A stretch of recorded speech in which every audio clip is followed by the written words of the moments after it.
So ఈరోజు అందరికీ IVF treatment చేయించుకునే వాళ్ళల్లో అందరికీ ఒక డౌట్ ఉంటుందండి. అసలు ఎంబ్రియోని ఎలా తయారు చేస్తారు?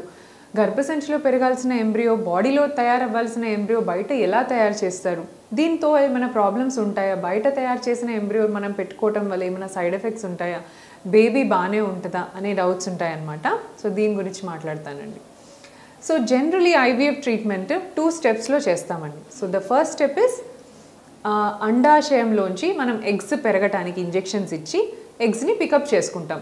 So first step will be pickupping the eggs. So ఎగ్స్ని పికప్ చేసుకున్న తర్వాత ఆ ఫ్రెష్ ఎగ్స్ ఎన్నైతే ఎగ్స్ కలెక్ట్ చేసామో మనము ఓవరీ నుంచి ఆ ఎగ్స్ అన్నింటినీ కూడా ఒక డిష్లో వేస్తామన్నమాట. సో డిష్లో పెట్టి ఎగ్స్ని చెక్ చేస్తాం. అన్నీ బాగున్నాయా, క్వాలిటీ వైజ్ బాగున్నాయా, మెచ్యూర్గా ఎన్ని ఉన్నాయి, ఇమ్మెచ్యూర్గా ఎన్ని ఉన్నాయి అన్నీ సపరేట్ చేసి ఏవైతే మనకి ఫర్టిలైజేషన్ అంటే ఎంబ్రియో తయారీకి పనికొచ్చే ఉన్నాయో వాటిని మాత్రం మళ్ళీ తీసి సపరేట్ డిష్లో వేస్తారు. సో ఈ ఎగ్స్ అన్నిటినీ చూసి మెచ్యూర్ ఎగ్స్ ఎన్నో కౌంట్ చేసుకొని సపోజ్ మనకి 10 ఎగ్స్ పికప్ చేసామనుకోండి, అందులో 6 ఎగ్స్ మెచ్యూర్గా వచ్చాయి. సో ఈ 6 ఎగ్స్కి 6 స్పర్మ్స్ మనం యాడ్ చేసుకోవాలి. సో హస్బెండ్ని అదే టైంలో వైఫ్కి మనం పికప్ చేసిన టైంలో హస్బెండ్ని స్పర్మ్ శాంపుల్ ఇవ్వమని చెప్తామన్నమాట. సో తను ఇచ్చిన శాంపుల్ని కూడా ప్రాపర్గా మైక్రోస్కోప్ కింద అబ్జర్వ్ చేసి అందులో ఉన్న యాక్టివ్ స్పర్మ్ అంటే ఫాస్ట్గా మూవ్ అయ్యే స్పర్మ్, తర్వాత హెడ్, నెక్, టెయిల్ అన్నీ కరెక్ట్గా ఉన్న స్పర్మ్ 6 ఎగ్స్ ఉన్నాయి కాబట్టి ఒక 6 స్పర్మ్స్ మాత్రం మనం సెలెక్ట్ చేసుకుంటే చాలన్నమాట. సో 6 స్పర్మ్స్ మనం సెలెక్ట్ చేసుకుంటాం.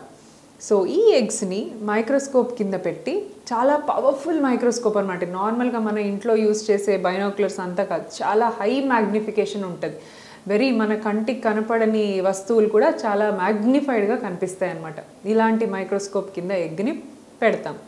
సో ఈచ్ ఎగ్ని మనం చిన్న హోల్డర్ లాగా ఉంటుంది అనమాట. సో ఎగ్ని పట్టుకొని స్పర్మ్ని కరెక్ట్గా ఎగ్ లోపలికి తీసుకొచ్చి ఇంజెక్షన్ రూపంలో స్పర్మ్ని ఎగ్ లోపల వదిలేస్తాం. సో ఈ ప్రాసెస్ని ఇక్సీ అని అంటారనమాట. సో ఇక్సీ అంటే ఏంటి అని కూడా డౌట్ ఉండొచ్చు.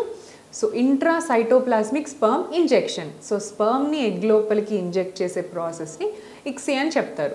సో మనకు 6 ఎగ్స్ 6 స్పర్మ్స్ తీసుకున్నాం కాబట్టి 6 ఎగ్స్కి అన్నిటికీ 6 స్పర్మ్స్ కలిపేస్తారు. సో వీటిని కలిపేసిన తర్వాత ఇంకొక డిష్లోకి మారుస్తారు. సో దీంట్లో మనం ఎంబ్రియో తయారవ్వడానికి సరిపడా న్యూట్రియంట్స్ కానీ దానికి కావాల్సిన ప్రోటీన్స్, అమైనో యాసిడ్స్ ఏవేవి ఉన్నాయో ఆ న్యూట్రిషన్ మీడియాలో ఉంటాయన్నమాట. సో గర్భసంచిలో మనకు ఫాలోపియన్ ట్యూబ్స్లో ఎలాంటి ఎన్వైరన్మెంట్ ఉంటుందో సిమిలర్ ఎన్వైరన్మెంట్ని బయట క్రియేట్ చేయడానికి మ్యాక్సిమం మనం సిమిలర్ టు యూట్రస్ని ఆర్టిఫిషియల్ యూట్రస్ని క్రియేట్ చేయడానికి ట్రై చేస్తాం.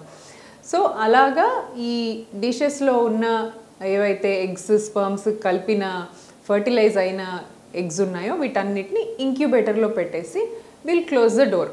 సో వీటిని మనం మళ్ళీ 3వ రోజు వరకు డిస్టర్బ్ చేయకుండా అలానే వదిలేస్తామన్నమాట.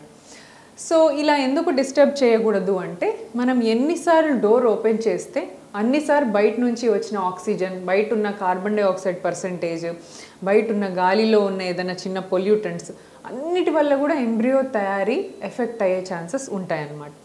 సో మినిమం డిస్టర్బెన్స్లో ఉండాలి అది. ఆ ఇంక్యుబేటర్లో ఒక్కసారి వాటిని పెట్టేసి డోర్ క్లోజ్ చేసాము అంటే మళ్ళీ 3rd డే మనం ఓపెన్ చేసుకుంటాం. So generally next day fertilise అయిందా లేదా అని చెక్ చేసుకున్న తర్వాత మళ్ళీ మనం 3rd డే చూసుకుంటాం అన్నమాట.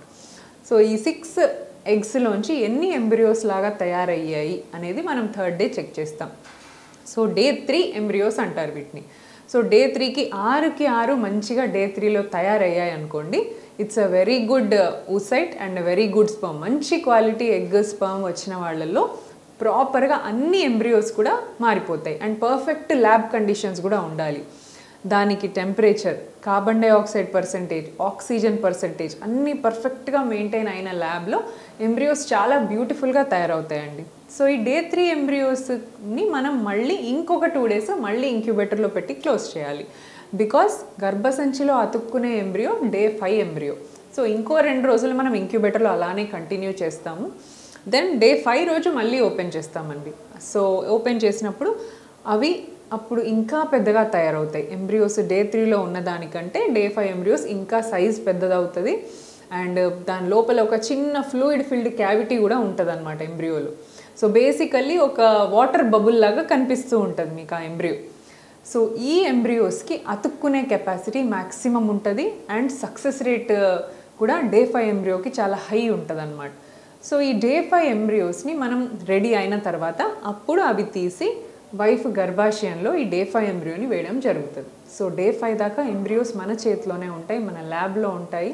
సో మనం ఒక ఆర్టిఫిషియల్ లైఫ్ని క్రియేట్ చేసామన్నమాట. ఒక బయట గర్భసంచి లాంటి ఎన్వైరన్మెంట్ క్రియేట్ చేసి అక్కడే ప్రతిదీ మనం దానికి అందించి ఒక ఎంబ్రియోకి సరిపడా అన్ని న్యూట్రియంట్స్ మనం ఇచ్చి ఎంబ్రియోస్ మనం తయారు చేసుకుంటాం.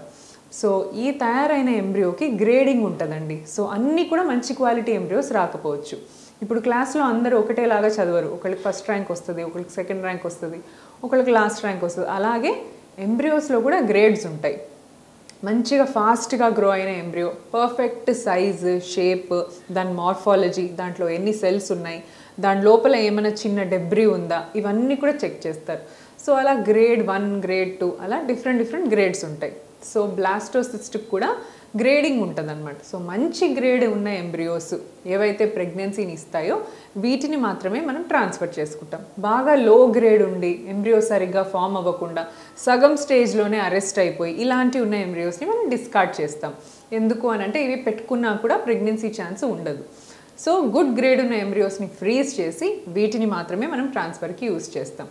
సో ఇలా ఎంబ్రియో ఫార్మేషన్ అనేది very meticulously under proper ideal conditions జరుగుతుందండి. దీనికి మీరు ఎలాంటి టెన్షన్ పడొద్దు. అండ్ ఐవీఎఫ్ బేబీస్ చాలా హెల్తీగా ఉంటారు బికాస్ మనం మంచి క్వాలిటీ ఎంబ్రియోని మాత్రమే ట్రాన్స్ఫర్ చేస్తున్నాం. న్యాచురల్గా కన్సీవ్ అయినప్పుడు ఎలాంటి ఎగ్, ఎలాంటి స్పర్మ్, ఎలాంటి ఎంబ్రియో మనం చూడలేము. బట్ ఐవీఎఫ్లో ఫామ్ అయిన ఎంబ్రియో ప్రతి డీటెయిల్ మనం మైక్రోస్కోప్లో చెక్ చేసుకోవచ్చు. So the best quality embryo transfer చేస్తాం కాబట్టి సక్సెస్ రేట్ కూడా చాలా బాగుంటుంది అండ్ హెల్తీ బేబీస్ పుడతారు ఐవీఎఫ్లో. ఇలాంటి దానికి మీకు అపోహలు అవసరం లేదు. Thank you so much.